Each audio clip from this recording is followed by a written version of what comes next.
Okay, bear with me. I have to do a voiceover because it didn't record my audio.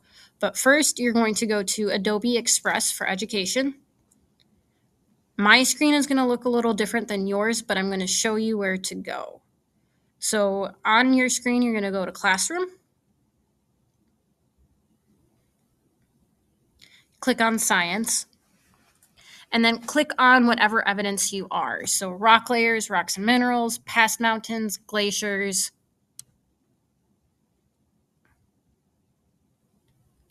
fossils, coral reef, and all evidence.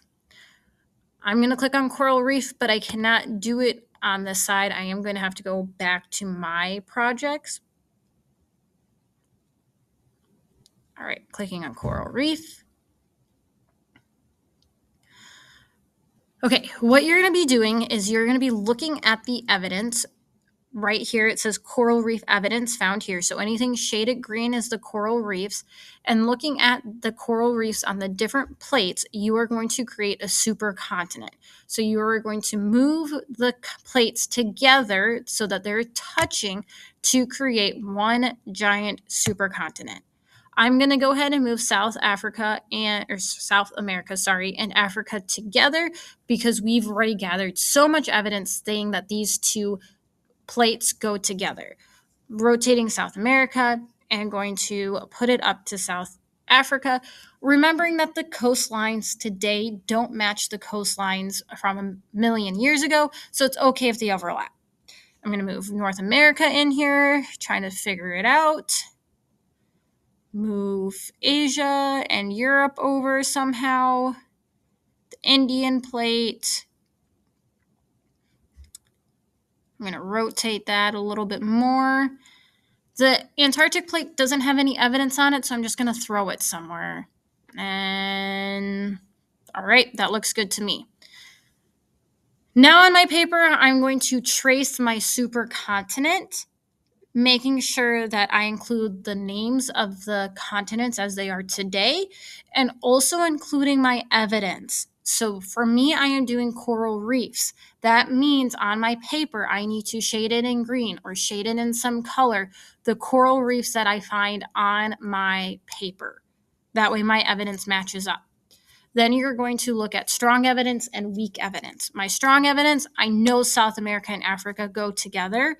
I'm guessing that India and Australia go together because of the evidence of coral reefs. The one I'm not too sure about is going to be Antarctica because it doesn't have any evidence of coral reefs. I kind of just threw it in there to make it work.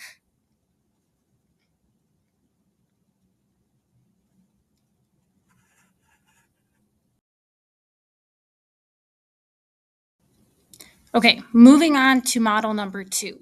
This time on classwork, I'm going to go to lesson 11, all evidence. I'm going to click on that.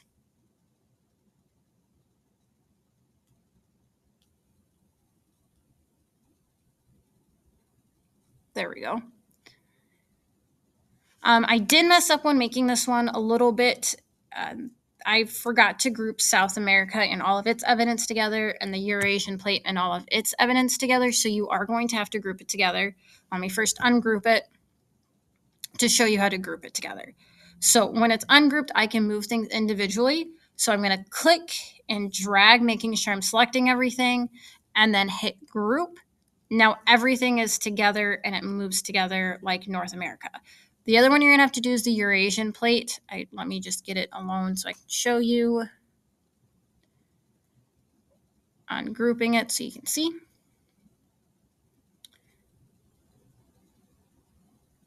So I'm going to highlight it all again, hit group, and now I can move it all together with that evidence. Once again, I am creating a supercontinent, but this time I'm looking at 6 pieces of evidence, so I have more of an idea of where everything should go. I do know South America and Africa go together, so I'm going to piece those together. Hold on, I got to get India out of here. There we go. Oh, all right. Not only do the glaciers match up here, but some of the mountains match up and the fossils. Antarctica also has a lot of evidence of glaciers and rock layers and a little bit of fossils, so I'm going to put that on the outside. Australia also has those glaciers and rocks layers and coral reefs, which tell me that it's probably on the outside. I'm going to move the Eurasian plate somehow. Now I'm covering up those coral reefs for Africa, but I got to make something work here. Dragging in North America to match up the mountain range, and sure, let's put India here. Now, once again, I'm going to trace my map. Notice how this map is a little bit different than my first model. I'm looking at 6 pieces of evidence here. My first one, I was only looking at 1. On the map, once again, you're going to have to include all your evidence. So the green for coral reefs, the brown for rock layers, the orange for rocks and minerals, the blue for glaciers, the shapes for fossils, and the purple for mountain ranges. All 6 of those pieces of evidence need to be included on your paper. Then, once again, you are writing about your strong evidence and your weak evidence. I know that North America and Eurasian plates have to go together because the purple match up for the mountain range. My weak evidence, well, I covered up the coral reefs in Africa, so I'm not really sure that that's where they go.